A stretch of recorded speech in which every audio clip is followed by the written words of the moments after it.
Writing Matters with Dr. Troy Hicks is a Writable podcast. Find more episodes and subscribe on your favorite platforms. And if you want to learn how to grow great writers, check out Writable.com. In this episode, Troy speaks with Amber White and Val Bader of North Branch Area Schools in Michigan. Val is a veteran teacher of more than 20 years, currently teaching 7th grade English, and Amber is a curriculum and instruction coordinator, an author, and involved with the Saginaw Bay Writing Project, an arm of the National Writing Project, and the Michigan Reading Association. Amber, Val, and Troy have an insightful conversation around the value of giving students choice, time, and space to authentically grow their writing abilities, and the importance of giving technology a supporting role in the ELA classroom. Welcome to our next episode. Today we're speaking with Amber White and Val Bader, both of North Branch Area Schools, and specifically today they're joining us from Ruth Fox Middle School. Good afternoon. Good afternoon, Troy. Thanks so much for being on today. And I wonder if you could both start by just giving us a little bit of your background and telling us where you're at in your journey as educators. I've been teaching for a little over 20 years, and I am currently in 7th grade English. I had taught 3rd grade for several years, and the last 2 years I bumped up to 7th grade, so I graduated. I'm honored to be affiliated with North Branch Area Schools. I'd say I'm a teacher first, right? And so much so that I honestly feel like most of the work I've done is a result of working with people with Val, but I'm currently working in a support role with curriculum and instruction. But I'm also affiliated with the Saginaw Bay Writing Project, which has really grown me personally and professionally as a writer, reader, thinker, and leading that writerly life. Fantastic. Well, I appreciate both of you being on. And of course, Amber and I have had a long connection through the writing project, and it's great to spend some time with you today. So let's jump right in and let's get right to it. Kind of joke with everybody that we could spend a whole hour just kind of talking broadly about teaching philosophy and big ideas about pedagogy, but we'd really like to hear what's working for you. What's working in your classroom right now? What's your go-to strategy? What's the lesson or the activity that your kids have really latched onto and that's doing well for you this year? Okay. Go-to strategy I use is providing authentic opportunities for the kids to write. Variety is a big thing. Blogging, writing letters to authors, and writing letters to characters. Giving them choice is a big value. If they have choice, they put more of themselves into it. So when they have independent reading, we connect that with the writing, and they have a choice. They have a critique choice board that they can make 6 different choices of how they would really like to give their knowledge in a writing fashion. So, and modeling and breaking everything down is a big part of my strategy. I use my own writing first so that people can see my authenticity, I guess you could say first, then get to know who I am. And then I use videos that really tap into their culture, because if you don't grab their attention, they're not going to do very much. You're not going to see a true piece of writing. Sometimes doing paired writing, that's also another form that I like to do, because they can bounce ideas off each other and they just can improve by it, and just, I don't know, just. Yeah, beautifully complexifies things, yeah. Right? I mean, to negotiate writing passages when you're working as dyads or pairs, or when they're blogging, that's, I think I really like that the most, even though I just learned how to do that myself this year. They can make their own blogs and have ownership into it. So when they place a piece of writing on, they take pride in it. So you really do get a true voice from those types of pieces of writing. So. That's fantastic. And Amber, what else are you seeing? So Val's doing some really innovative things with technology. What else are you seeing with other teachers in the middle school or across the district? Yeah, I want to underscore a couple of things she first said, that some common threads that I think are definitely leading to those go-to strategies or things. Number one, it seems like an obvious thing, but I would say that idea of just time, that daily, the best strategy is, you learn to write by writing, and in the trenches and in the field, there are so many things that can put that on the back burner, boiling over, or even off the stove. So I want to reiterate where she said, I see Val and a lot of teachers within the district affording students the time and opportunity to write daily is huge. I'm looking around Vals' room now, and another strategy, which we as adults or professional writers like yourself, Troy, when we go to write, a lot of us, we may be at a desk and a chair, but I'm looking around, Vals has flexible seating, space, allowing writers to kind of personalize their experience by strategy, like what works for me may or may not work for Vals or for you or for our students. And so I think teaching them to be reflective and think about kind of those things. Also, you mentioned choice, which those are some underlying currents where it doesn't sound like a strategy, but it is such a powerful strategy when, it's a courageous act to write. And so when students are able to write about things that they care about, they're given the time to do it daily and the space to do so, great things happen. But, one other thing I maybe will throw into the mix is something that I see that I think can't be underestimated is that reading in the genre or studying the genre before writing in it, there's some beauty in that. Like you talked about blogging, and I know students were given the opportunity to study or look at blog responses or responses to various projects and multimodal spaces, especially that's how they're reading. And we always go back to the infamous New York Times Snowfall Project where to me, that's a really great example. When that came out, the comments were almost as interesting as the piece it was itself, because people were like, what is this multimodal space? Like, what has happened to the regular two-dimensional print? And I think affording kids an opportunity to study within that genre they're writing is huge. And I think today there's such a blending and noticing those attributes, what purpose they serve, what skills are needed to do that. I just think that that's a strategy that I see a lot of people doing, where if we're going to write or do some kind of mashup, but I also think it allows an opportunity to see not only what is there, but also to dream a little bit and get creative of what would you like to add that's not present. I think about when our students did multimodal wonders, they looked and were kind of surprised that there wasn't a works cited part, or, they were hyperlinking, but there were different attributes or noticings from studying that they wanted to add or refine. So those are a couple of things that come to mind that I see, going across, giving it time, space, and choice, and definitely navigating and discussing noticings and reading those touchstone or mentor texts to kind of craft and be a writer. It's fantastic. So not to put you terribly on the spot, but I'm wondering what are maybe some of the top choices that students are writing about in terms of topic or genre? Are there a few that are really kind of bubbling to the surface here this winter?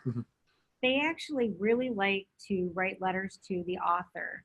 And I give them the opportunity to write letters to authors or to the character, and it's just a different level. When you're talking to the author, you're talking about author's craft, which gives it a little more in depth than talking to the character about dialogue and the events that they had. So it gives them the opportunity to, do you want to go a little more in depth, or do you want to have something a little bit surface level that you don't have as much thinking to do? So it's differentiated. So I have special ed kids and just a lot of variety of children that need to have a variety of choices. So let me wave my hand here real quick to get the light to go back.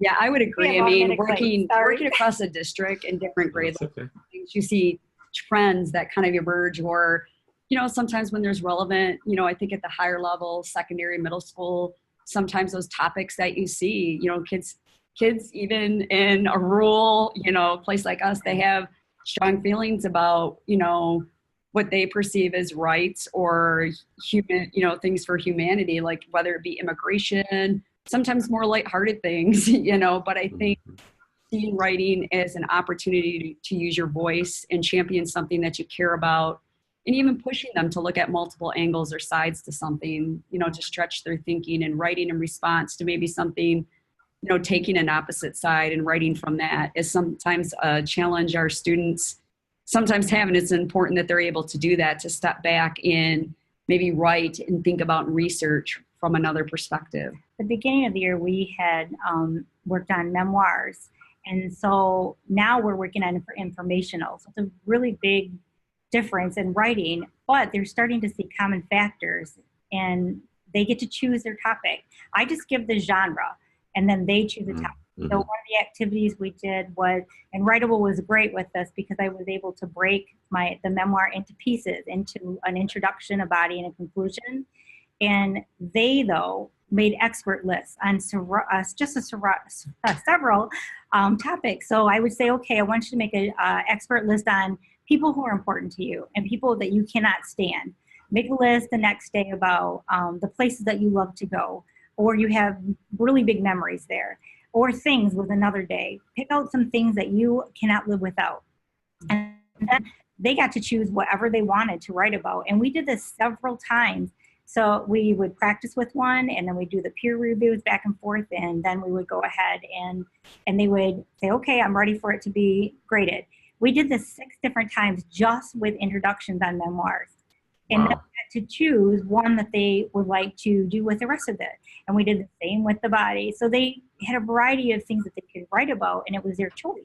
And I think that's what you're going to hear from me a lot is they get the choice of the topic. I just give the genre and model what it should really look like. But you get a truer voice because it's coming from them. It's not me giving a prompt. They really bulk at prompts, it seems like, anymore. So I don't know if they're prompt to death or what, you know. Unfortunately, there is probably some truth to that, being prompted to death. So it sounds like you've given students a great deal of flexibility and freedom in the topics that they might be choosing. What are those topics? What are they writing about? What are they feeling passionate about right now? Some of the kids on their blogs, they picked the theme of making a difference. And so they chose the different ways of how they wanted to make a difference.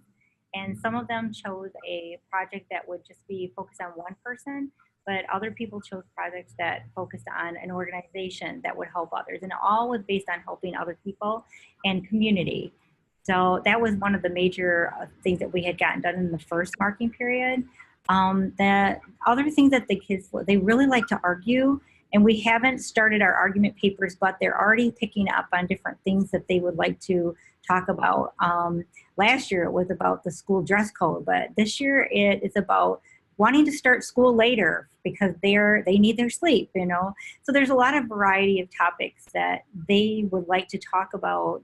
And in the informational that we're doing right now, they have a variety of topics. Some of them are right to the point, like volleyball, where other ones are specifically talking about how you make something because they didn't know how to make the certain thing. So there's such a variety of topics that they want to write about. So, and they're happy that I'm not restricting them on what I want instead. So that's kind of what we're doing. So it's wonderful that you're offering so many choices, giving students this opportunity to express themselves through memoirs and through informational, and I'm assuming also through argumentative writing as well. You have them sharing with one another. You have them providing feedback to one another, and of course you're providing feedback to them as well. Can you tell us a little bit about that process? What does the role of feedback play in your writing workshop? I feel it's a key component to a successful writer. If they never hear what they're doing right or wrong, how will they know how to change? And so I use the Writable program. That is one of my main programs that I do use. And there's a built-in feedback. So the kids can have peers look at theirs, but at a 7th grade level, they're very social and they really worry about what other people think about them. So I love the part that they're anonymous. The Writable program automatically mixes them up, sends out a few to each student. They don't know whose writing it is. So they feel much more comfortable on being able to give feedback without getting any kind of comments from somebody else in a different way. And they will look forward to the feedback to their paper. So I really love the Writable. I do use the Google Docs as well. It's just another way of feedback with giving comments, but that's where they can share with someone that they feel comfortable with. I feel like that they will be able to be okay with that feedback back and forth and not feel self-conscious. But if I think, like I say, the Writable is a much better way at this age level because of it being anonymous. And then it gives me that factor as well. As a teacher, I can be anonymous and go in and make comments without them letting them know that I'm the teacher. But then when it comes down to the last part of the grading, that's when I can put in that, then it shows my name instead. So the feedback also with making sure that they understand what they're saying to each other. The rubrics are, I cannot do without them. They are very straightforward. I teach the rubrics and the expectations, and that's the language the students have to use when they give their comments. It's not this is a good job or this isn't very good or you don't have comments. They have to actually use what the rubrics say. You do not have a lead. Or you need more background information. I really express that is very important so everyone knows what they need to be doing to improve their writing. So rubrics are they're the best thing ever, and Writable has them right there. If you give a student a piece of paper, they lose it half the time at this age level. So having it in the computer right there at all times while they're writing, they can't say they don't know what they're doing. They have a resource that's right there for them. So I really enjoy that. Right, great. When I think about feedback, I'm thinking about really whether in Writable, which I've seen firsthand, or even in the classroom, it's community. So what it's creating is there's this common community or writing process groups, and what it's doing is it's anchoring common language to have discussion about writing around, right? So I think to grow the writer, the rubrics you mentioned in Writable, or even using the traits of writing well, we have these common attributes and things. So when I'm talking about voice, or I'm talking about ideas, or we have this student-friendly, teacher-friendly, we're able to have this community and space to provide very specific feedback beyond good job. It's actually growing and developing the writing, which helps students see that all writing is revision, right? To see it again. And so revised means to see it again. And so when I think students are providing that kind of common languaging and talking with it, whether it's in the writing process groups out of in a notebook or a Google Doc or in Writable, that's huge. I think that language and that it's timely. It's not waiting to the end of the process when we're ready, not every piece is meant for publishing or to be graded. I think about, some of Peter Elbow's work and, you've got, this is just for me. This is for my writing process group I'm going to share. But I do think having that common language and what's great about these digital spaces like Writable or a Google Doc is that now this feedback, it's malleable. They don't see these pieces as ever completed. Yes, there is a point where we may, but I'm looking at within the district, I've seen kids, which I think is so amazing, take a piece that they worked on in 6th grade and really ramp it up in like a 7th or 8th grade class because it's digital and it's malleable. They're reflecting on and they're seeing that all writing is revision and it can be improved and they're growing as writers. So I think the feedback now with digital spaces has made it more timely, more authentic. But I think there's been a lot of groundwork in really building that shared language to really have deep conversation about, what really is moving in this piece or here's what I'm trying to accomplish. And the students, not just the teacher, but all of us together are kind of helping and supporting, that young author or us as adult authors, we experience that as well. That's really powerful to have that language to talk about our writing. I think that's been huge. The Writable also, I love the way you can break it into parts. So that way you can say, I'm only going to grade the introduction, or I'm only going to grade that. That is, I can then 109 something students, I can actually get them all graded, get them to them in a timely manner. And I can also still reflect. So when I go in and I'm looking at all their pieces and then I go ahead and I make comments to them and they have the time to go back and revise. And then I have time again to go. Breaking that into little pieces on the Writable is amazing. It helps me be able to do a much better job on feedback to the students in a timely manner. When you say too, like a lot of the students beyond the school day, I mean, I think a big part of, you read articles, are kids reading less? Are they reading more? And it's taking on a different shape with social media and different things. And I think a lot of these spaces that we need to kind of embrace in the school systems, I think like example, even Writable, these kids are doing these things beyond the day. which I think that says a lot, that they're taking it, caring about it, they're writing about things they're passionate about. It doesn't just stop when you're leaving the school door. And I think that's really important. When we're blogging, I also have the opportunity through EduBlogs to look at the comments before they post them. So that way I can give them feedback on, okay, let's look at that sentence structure a little bit better there. We don't want to have that lowercase I showing, that kind of stuff. So I have feedback in other ways as well besides Writable. But my main use is Writable with my writing. So. And I think sharing, I think this is another sharing your writing and reading it aloud to somebody and just getting that organic in the moment where somebody questions or just says, this resonates with me. It gives that writer that affirmation or something to ponder. And I just think having those opportunities to just meet with a regular group of community, to share where you're at and to get that feedback is, how we are going to grow, continue to grow the writers and the writing in the process. Yeah.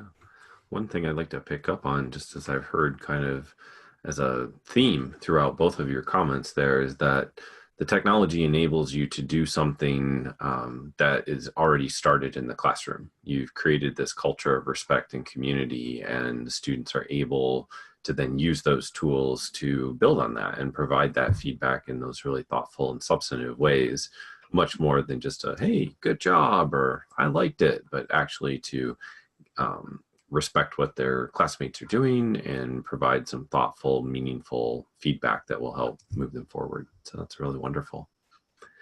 So as we think then about what keeps you going each day, I know Amber and I used to joke it was Diet Coke to some extent, but I'm sure that there's probably other things that fuel each of you as a teacher of writing, even as writers.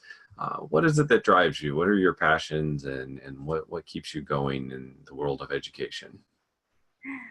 I just love helping kids.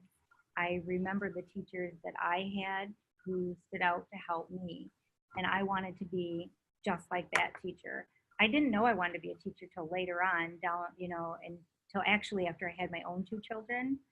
And so I was out of school 10 years before I became a teacher, and I just felt I wanted to give something back to the kids to help them, and especially kids who slip through the cracks, or the kids who everybody looked at the behavior. So I wanted to get underneath it all and to see and get to know my kids and give them a way to express themselves in different ways. And so what gets me going is if they give me a smile or, oh yeah, I get that, that's what keeps me going. Then I'm like, okay, they got that, so we can move on. This is good. So that's what makes me as a teacher. I love my kids. I love helping my kids. So that's all it is with me. I can definitely tell just by the way that you're talking and sharing these stories. How about for you, Amber? What keeps you moving? No brains, kids and colleagues like this and yourself. Networking, I think has been huge as well professionally. I think this is very important, very challenging work in teacher professionals now. I don't know anybody who works harder. I have friends who are doctors, lawyers, and teachers work so every waking second moment they are living, breathing the work. There's not an off switch, and it's time and heart. Yeah, that's put into it. Not just time, it's time and heart. But I think it's also these professional networks of people who are equally excited, whether it be you're part of a writing project or NCTE or our local would be Michigan Reading Association. I think these professional organizations or online communities are just really integral in keeping us fueled and intellectually nourished in work that is extremely challenging. And I think reading sometimes for me, it's not a thing you do, it's a place you go. It is 100% escapism. And reading, I love that to this day. It's just one of my favorite quotes. She always says, reading is the inhale, writing is the exhale. And I think so much of our language is lifted from our professional communities and the books that we read.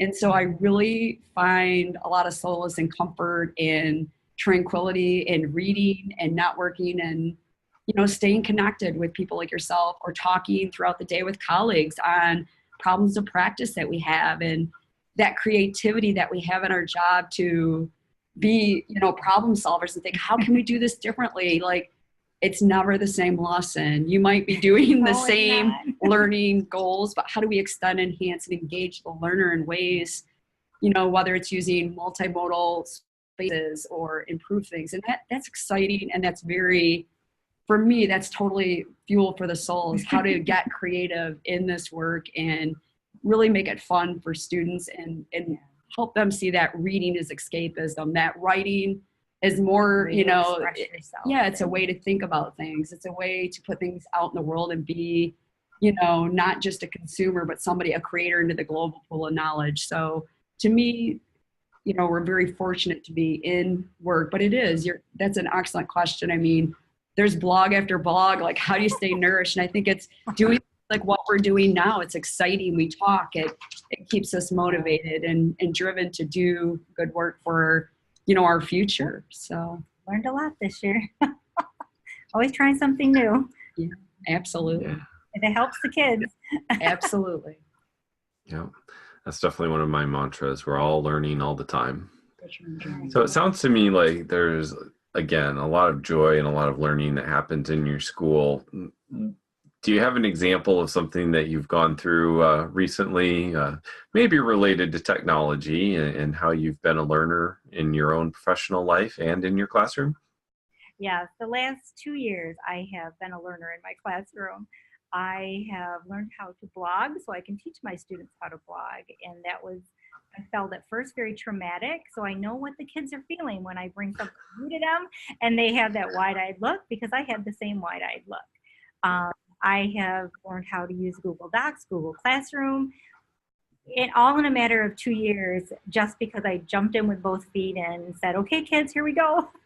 And I think they like that also, because then they know that I have felt the same thing they have felt on learning something new. So education has changed, and changing all the time with it. So that's what teachers do. Indeed. So, well, I really appreciate your time today, and having been in North Branch and been at Ruth Fox, I know the kind of culture that you have there, and I appreciate the work that you're doing with kids, and that you find joy in it and find joy in working with one another. So thanks so much for your time. Thank you, Troy. Thank you very much. Writing Matters with Dr. Troy Hicks is a Writable podcast. Discover more episodes and subscribe on your favorite streaming platforms, or check out filmed episodes on YouTube. Writable offers more than 600 writing prompts and assignments, with a range of feedback and assessment tools to help you build more purposeful, proficient writers. Learn more at writable.com.